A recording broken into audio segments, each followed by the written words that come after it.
안녕하세요 여러분. 슬기로운 시니어 생활입니다. 며칠 전 신문을 읽다가 눈에 딱 멈추는 기사가 하나 있었습니다. 제목이 이랬습니다. 남편의 은퇴 후 달라지는 삶이 두렵다. 처음엔 조금 의아했습니다. 은퇴라는 게 평생 고생한 남편에게는 드디어 쉴 수 있는 시간이잖아요. 그런데 정작 아내들은 그 시간을 반가워하기보다 걱정하고 있다는 겁니다. 기사에는 이런 문장이 있었습니다. 남편이 퇴직한 첫 달은 좋았다. 그런데 석 달이 지나자 숨이 막히기 시작했다. 여러분은 어떠신가요? 혹시 이 말에 조용히 고개가 끄덕여지지는 않으셨나요? 왜 많은 아내들이 남편의 은퇴를 걱정할까요? 오늘은 이 질문에서 시작해 보려고 합니다.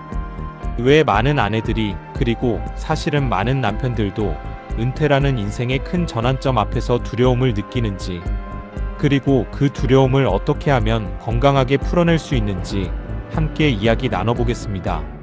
먼저 분명히 말씀드리고 싶은 게 있습니다. 오늘 영상은 남편을 탓하려는 게 아닙니다. 아내의 예민함을 탓하려는 것도 아닙니다.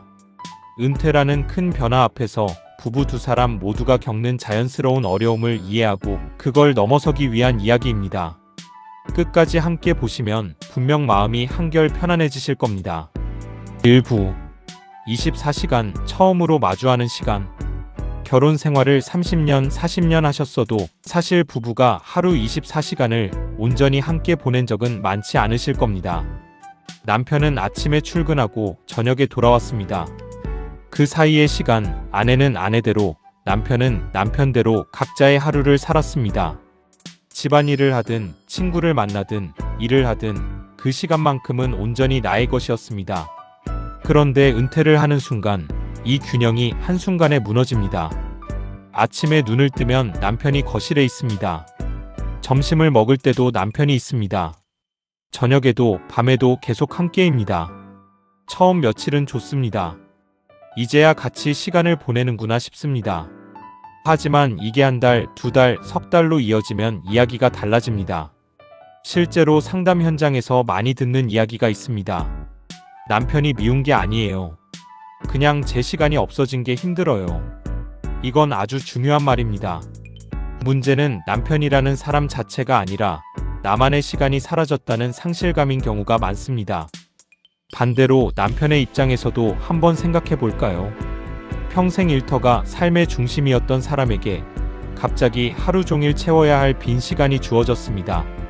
그런데 그 시간을 어떻게 보내야 할지 잘 모릅니다.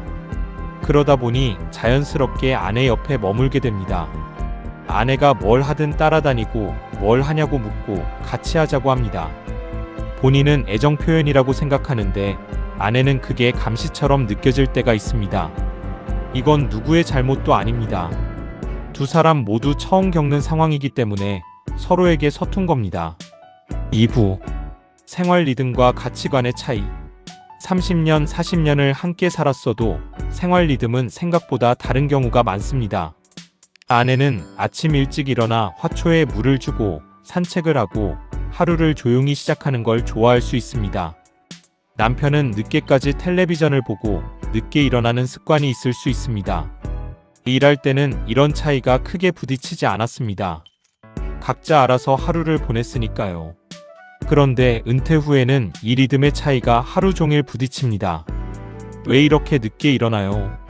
텔레비전 소리 좀 줄여요. 오늘은 나가지 말고 집에 있어요.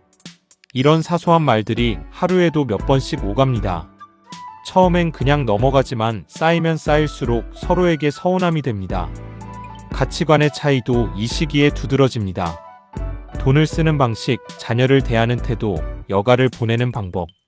젊었을 때는 바빠서 미처 마주하지 못했던 차이들이 은퇴 후 한가해진 시간 속에서 하나씩 드러납니다. 3부 역할을 잃어버린 사람. 은퇴한 남편을 이해하려면 꼭 짚고 넘어가야 할 부분이 있습니다. 바로 역할 상실입니다. 수십 년간 남편이라는 사람의 정체성 중 큰 부분은 직장에서의 나였습니다. 누군가에게는 팀장이었고, 누군가에게는 사장님이었고, 누군가에게는 든든한 가장이었습니다. 매일 아침 출근길에 오르는 것 자체가 나는 쓸모있는 사람이다라는 확인이었습니다. 그런데 은퇴하는 날 이 역할이 사라집니다. 명함도 없어지고 부르는 사람도 없어지고 정해진 시간에 가야 할 곳도 없어집니다. 이건 생각보다 훨씬 큰 상실입니다. 겉으로는 아무렇지 않은 척해도 마음속에서는 나는 이제 필요 없는 사람인가라는 질문이 계속 맴돕니다. 이 자존감의 저하는 종종 엉뚱한 방식으로 나타납니다. 괜히 짜증을 내거나 사소한 일에 예민해지거나 아내의 하루 일과에 지나치게 간섭하는 것도 사실은 이 상실감을 어떻게든 채우려는 몸부림일 수 있습니다. 아내분들께 이 말씀을 꼭 드리고 싶습니다. 남편이 갑자기 예전과 달라졌다면 그건 성격이 나빠진 게 아니라 마음이 흔들리고 있다는 신호일 수 있습니다. 사부, 무기력과 우울감, 그리고 부부 갈등. 역할을 잃고 갈 곳을 잃은 사람에게 다음으로 찾아오는 감정은 대개 무기력입니다. 아침에 일어나도 딱히 해야 할 일이 없습니다. 할 일이 없으니 의욕도 생기지 않습니다. 의욕이 없으니 하루하루가 무의미하게 느껴집니다. 이 무기력이 오래가면 우울감으로 이어지는 경우가 많습니다. 실제로 은퇴 후 남성의 우울감은 결코 드문 이야기가 아닙니다. 평생 바쁘게 살아온 사람일수록 갑자기 멈췄을 때 오는 공허함이 더 크게 다가올 수 있습니다.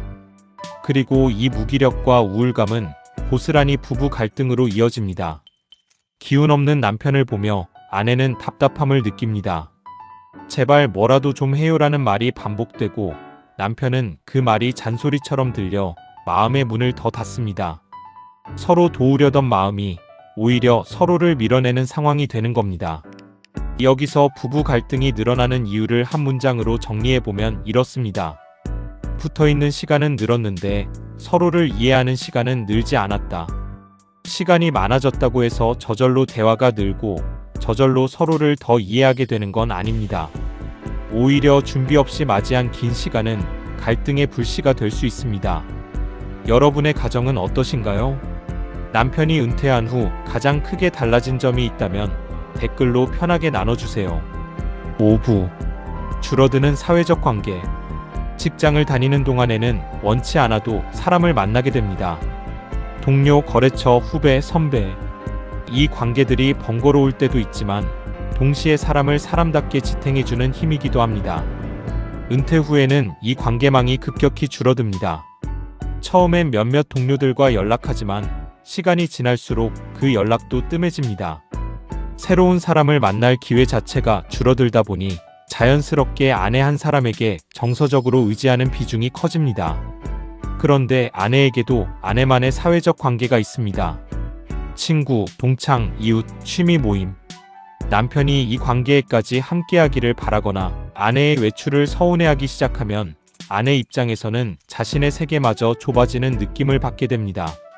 이렇게 부부 두 사람이 서로에게만 의지하는 관계가 되면 오히려 그 관계는 더 쉽게 지치고 부딪힙니다. 사람은 한 사람에게서만 모든 정서적 만족을 얻을 수 없기 때문입니다.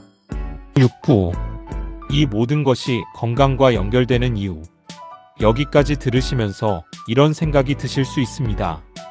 이건 마음의 문제인데 왜 건강 채널에서 다루는 걸까? 그런데 이 문제는 단순한 감정의 문제가 아닙니다. 실제 몸 건강과 아주 밀접하게 연결되어 있습니다. 첫째, 스트레스와 혈압입니다. 부부 갈등이 반복되면 몸은 계속 긴장 상태에 놓입니다. 이 긴장은 혈압을 끌어올리는 요인이 됩니다. 안 그래도 나이가 들면서 혈관이 예민해지는 시기에 만성적인 가정, 내 스트레스는 혈압 관리를 훨씬 어렵게 만듭니다. 둘째, 우울감과 수면 장애입니다. 무기력하고 우울한 상태가 이어지면 밤에 잠을 깊이 자지 못하는 경우가 많습니다. 잠을 설치면 다음날 몸이 더 피곤하고 피곤하니 감정 조절이 더 어려워지고 그러면 부부 사이 갈등도 더 쉽게 커집니다. 이렇게 우울감과 불면이 서로를 악화시키는 악순환이 생깁니다. 셋째, 사회적 고립과 치매 위험입니다. 이 부분은 특히 꼭 기억해 두셔야 합니다. 여러 연구에서 사회적 관계가 줄고 고립된 상태가 오래 지속되는 것인지 기능 저하와 관련이 있다는 결과가 꾸준히 나오고 있습니다. 사람을 만나고 대화를 나누고 새로운 자극을 받는 것 자체가 뇌를 활발하게 움직이게 하는 활동입니다. 반대로 하루 종일 집 안에서 텔레비전만 보고 대화 상대가 거의 없는 생활이 이어지면 뇌는 점점 자극을 잃게 됩니다. 넷째, 규칙적인 운동의 중요성입니다. 몸을 움직이는 것은 스트레스 호르몬을 낮추고 수면의 질을 높이고 기분을 안정시키는 데 큰 도움이 됩니다. 은퇴 후 갑자기 활동량이 줄어드는 것은 신체 건강뿐 아니라 정신 건강에도 함께 영향을 미칩니다. 다섯째, 새로운 인간관계가 정신 건강에 미치는 긍정적인 영향입니다. 새로운 사람을 만나고 새로운 모임에 나가는 것은 단순한 소일거리가 아닙니다. 이건 정서적 안정감을 회복하는 아주 중요한 통로입니다. 배우자 한 사람에게만 의지하지 않고 여러 관계 속에서 정서적 지지를 받을 수 있을 때 부부 관계도 오히려 더 건강해집니다. 결국 은퇴 후의 부부 갈등은 단순히 사이가 안 좋다로 끝나는 문제가 아닙니다. 혈압, 수면, 인지 건강까지 이어지는 진짜 건강 문제입니다. 그래서 오늘 이 이야기를 꼭 나누고 싶었습니다. 혹시 은퇴 후 배우자와의 관계 때문에 잠을 설치거나 스트레스로 몸이 힘드셨던 경험이 있으신가요? 댓글로 이야기 나눠주시면 비슷한 고민을 하는 다른 분들께도 큰 힘이 됩니다. 7부. 그렇다면 어떻게 해야 할까요? 여기까지 듣고 나면 마음이 조금 무거워지실 수 있습니다. 하지만 오늘 영상의 진짜 목적은 여기서부터입니다. 문제를 아는 것에서 그치지 않고 실제로 무엇을 할 수 있는지 함께 살펴보겠습니다. 첫째, 서로의 시간을 존중하기입니다. 하루 24시간을 함께 보낸다고 해서 모든 순간을 같이 보내야 하는 건 아닙니다. 오늘 오전엔 나 혼자 산책 다녀올게요 같은 말이 자연스럽게 오갈 수 있어야 합니다. 따로 있는 시간이 있어야 함께 있는 시간이 더 소중해집니다. 둘째, 각자의 취미 갖기입니다. 꼭 같은 취미가 아니어도 괜찮습니다. 남편은 등산이나 바둑, 아내는 그림이나 노래 교실처럼 각자 몰입할 수 있는 무언가가 있으면 좋습니다. 자기만의 몰입거리가 있는 사람은 상대에게 정서적으로 덜 의존하게 되고 오히려 관계가 더 편안해집니다. 셋째, 함께 운동하기입니다. 각자의 시간도 중요하지만 함께하는 활동도 필요합니다. 그 중에서도 운동은 특히 좋은 선택입니다. 매일 저녁 15분, 20분이라도 함께 걷는 습관은 몸 건강뿐 아니라 대화의 물꼬를 트는데도 큰 도움이 됩니다. 나란히 걸으면 마주보고 하기 어려운 이야기도 훨씬 편하게 나눌 수 있습니다. 넷째, 봉사활동이나 새로운 배움 시작하기입니다. 지역복지관의 배움 프로그램, 봉사 모임, 문화센터 강좌. 이런 활동은 새로운 역할과 새로운 관계망을 동시에 만들어줍니다. 내가 여전히 누군가에게 도움이 되는 사람이다라는 감각은 자존감을 회복하는 데 아주 큰 힘이 됩니다. 다섯째, 매일 대화하는 시간 만들기입니다. 거창할 필요 없습니다. 저녁 식사 후 10분, 오늘 하루 어땠는지 서로 묻는 짧은 시간이면 충분합니다. 중요한 건 길이가 아니라 꾸준함입니다. 여섯째, 작은 목표를 함께 세우기입니다. 올해는 국내 여행 3군데 다녀오기, 매달 한 번 같이 새로운 음식점 가보기 같은 소소한 목표도 좋습니다. 함께 바라볼 목표가 있으면 두 사람은 서로를 감시하는 관계가 아니라 같은 곳을 향해 걷는 동반자가 됩니다. 오늘 영상을 준비하면서 다시 한번 느낀 것이 있습니다. 은퇴는 한 사람의 일이 끝나는 순간이 아니라 부부 두 사람이 새로운 삶의 방식을 함께 배워가는 시작점이라는 사실입니다. 지금까지 남편은 일터에서, 아내는 가정과 사회에서 각자의 방식으로 최선을 다해 살아오셨습니다. 이제 그 두 삶이 하나로 합쳐지는 시기가 온 것뿐입니다. 처음이라 서툰 건 당연합니다. 서툰 것을 부끄러워하기보다 서로에게 조금씩 배워간다는 마음으로 다가가시면 좋겠습니다. 혼자 걷는 길도 의미 있지만 손을 잡고 걷는 길은 훨씬 든든합니다. 오늘부터 작은 것 하나씩 서로의 시간을 존중하고 함께 걷고 매일 짧게라도 대화를 나눠보시면 어떨까요? 늦지 않았습니다. 지금부터 준비하면 우리 부부의 노후는 충분히 따뜻하고 행복할 수 있습니다. 오늘 영상을 보고 배우자와 함께 시작해보고 싶은 작은 실천이 있다면 댓글로 남겨주세요. 여러분의 이야기가 다른 시청자분들께도 큰 위로가 됩니다. 슬기로운 시니어 생활은 앞으로도 여러분의 건강하고 행복한 노후를 위한 이야기를 계속 전해드리겠습니다. 오늘 영상이 마음에 와닿으셨다면 구독과 좋아요 부탁드립니다. 다음 영상에서 또 만나겠습니다. 감사합니다.